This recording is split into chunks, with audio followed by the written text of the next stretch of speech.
Hi there. Welcome to Monday, October 5th, I think it is. Yes, today is Monday, October 5th, 2015. Just realized that my last day of working at the Chicago Mercantile Exchange, well, I actually work for some brokers at the Chicago Mercantile Exchange, was 14 years ago today, which was a Friday. 2001. Alright, so here's the thing, a couple things. So you remember the a Ludwig Snare Drum Abomination video of yore? I think I put that up maybe like 2 months ago, maybe not even. Here's the deal. What happened was when I was taking it apart, the P83 throw-off, I was like, P83 anyway, and it was broken. Some of the pins and stuff in there just rendered it useless. I just couldn't. I could use. Well, actually, no, I couldn't even use the face where you tied it. It was a long story. Throw off out the window. Butt plate was still good, albeit rusty. Hoops were shite. They were rusty as hell. Got rid of those. There was no tone control in the drum. But anyway, so here is the drum. Oh, and then what happened was, if you recall from that video, if you want to go back to the Ludwig Snare Drum Abomination video, you'll see this is, in fact, the drum right here.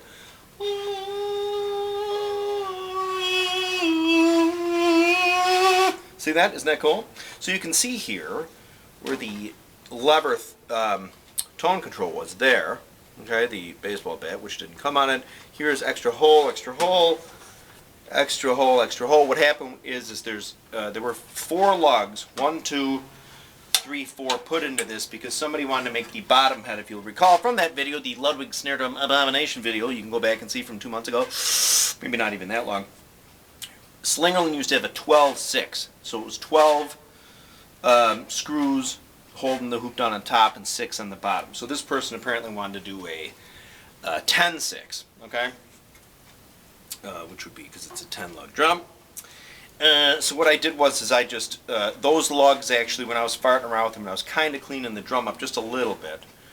Because we all know never under any circumstances use steel wool. I don't care if it's 1 trillion aught. Never ever use that on a drum, on a drum shell. You can use it on hoops.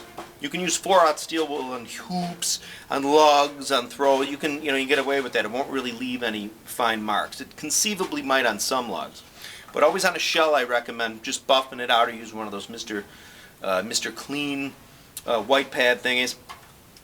You know what I'm saying? So that's what I did to this. So anyway, of course, so I have 8 extra holes. 1, 2, 3, 4, 5, 6, 7, 8. So let's hear it. So what I did was I did put on a diplomat snare on the bottom, and on the top I put a black dot I had sitting around. Let's just give this a whirl.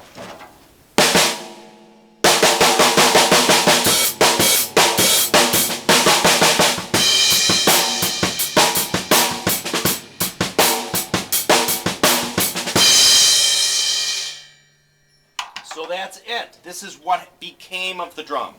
Okay, I didn't get a chance to use it as the 10-6 because what I started to tell a minute or two ago before I sidetracked myself. This debris is on the bottom there. It's on the bottom head on the inside. Like evolved. Anyway, the screws, and I went to put the lugs back on, these generic pearl lugs, to hold the 6-lug blah blah blah blah on the bottom. The lugs themselves were such crappy pot metal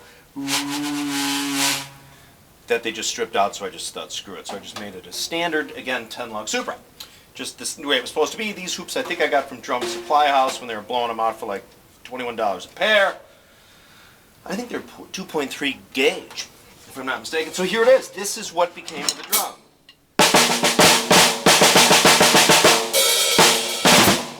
Okay?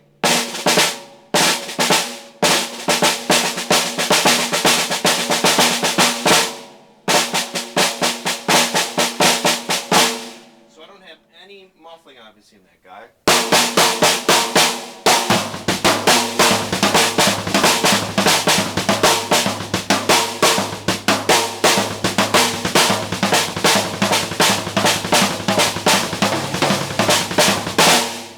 So there it is.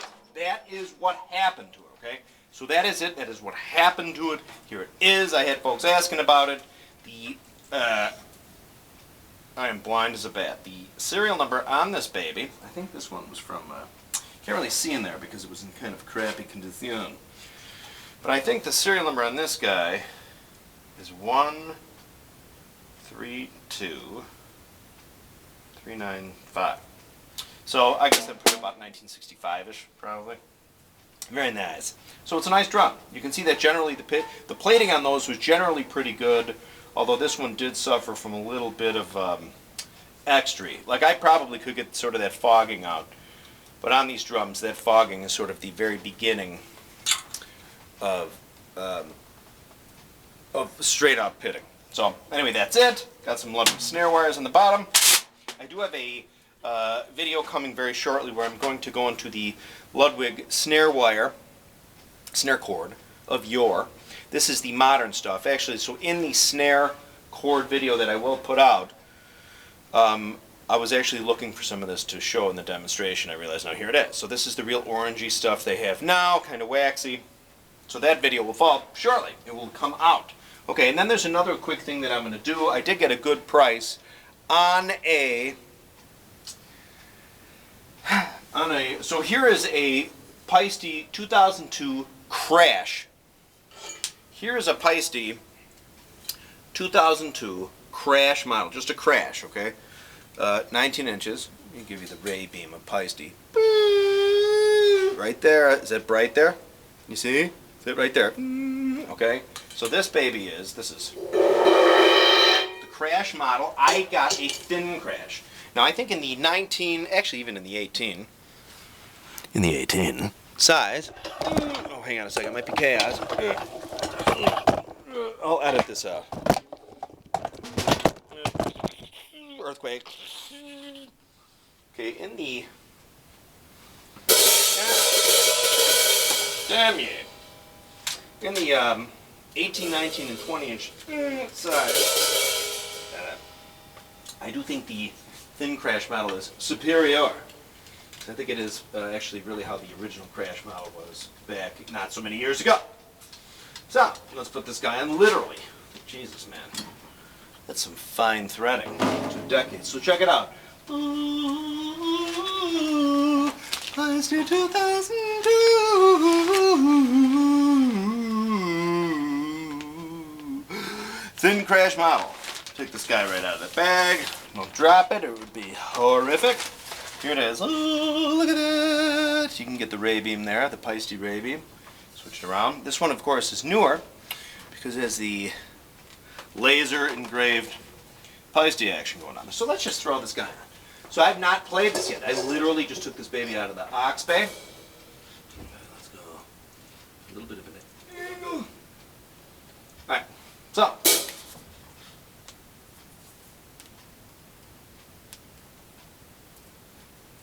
Here we go. The 19-inch thin Crash.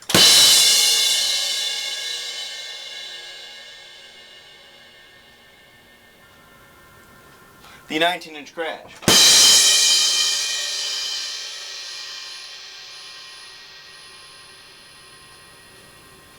The 19-inch thin Crash.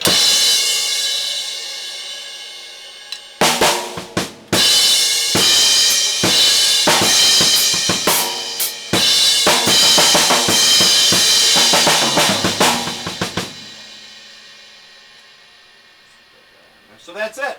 So it's a little harder sounding than I thought it would be. I don't know if this is maybe a, oh no, that's nice.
want it from a store. I shop for a really good price. There's nothing. I am not affiliated with Pisces in any way. So yeah, I kind of like that baby. There's nothing like a 20-inch Thin Crash 2002. If you can still find them, they don't make them anymore.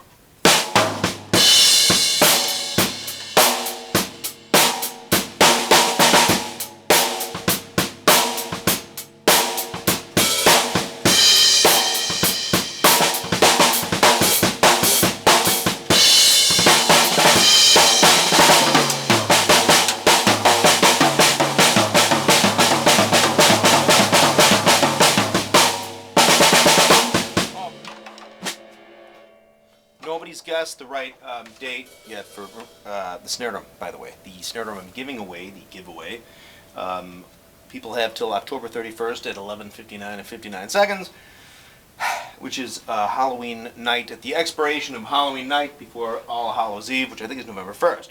Or wait, is that All Saints Day? I forget. Anyway, thanks for watching. Again, this is the snare drum.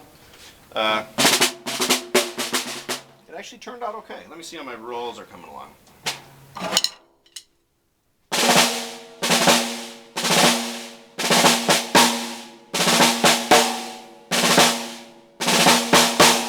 know what's funny about that? Stand by. Let's do a little tuning magic in real time.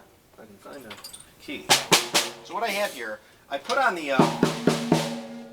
you know, the black dot on a snare sometimes, on a Ludwig Super will sound good sometimes. Because remember that aluminum, that ringy, not like steel, but that throaty aluminum sometimes sounds better with a thicker head. Remember Bonham, I think you just put an Emperor on there. An original Emperor. Hang on a second, let's try this guy.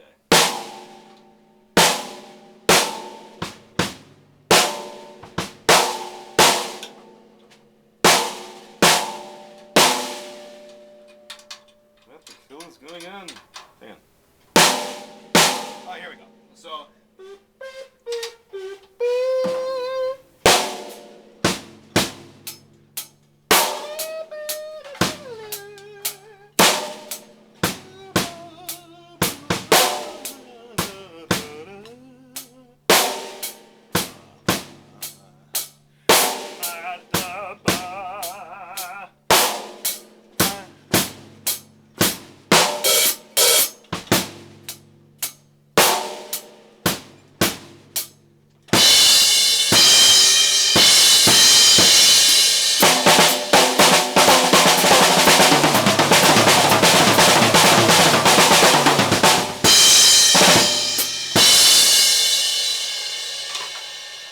again, thanks for watching my videos. I'm heading into the studio a week from tomorrow. I'm thrilled because I'm going to start recording my stuff.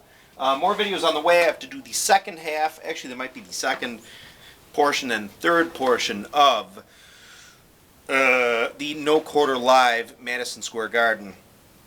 I got to tell you, that compendium of music on the album, okay, when you get the actual album, I don't know if it's changed. I think it's probably changed since the subsequent box sets and stuff. Jimmy Page sometimes is infamous for sort of going in there and fixing stuff and a lot of that stuff, okay, that Madison Square Garden stuff, like in A Whole Lot of Love, that snare thing at the end that Bonham does. Sorry. He changed that a little, okay, it's not as prominent in the mix. Anyway, I think but the double LP, the No Quarter, I think that No Quarter version on there, which is made up, I think, from two different nights, but 2 chunks from the 27th and 2 chunks from the 28th sort of moved around. I think that just smokes. I think Bonham is on fire. John Paul Jones is on the rampage. Jimmy Page is pupating.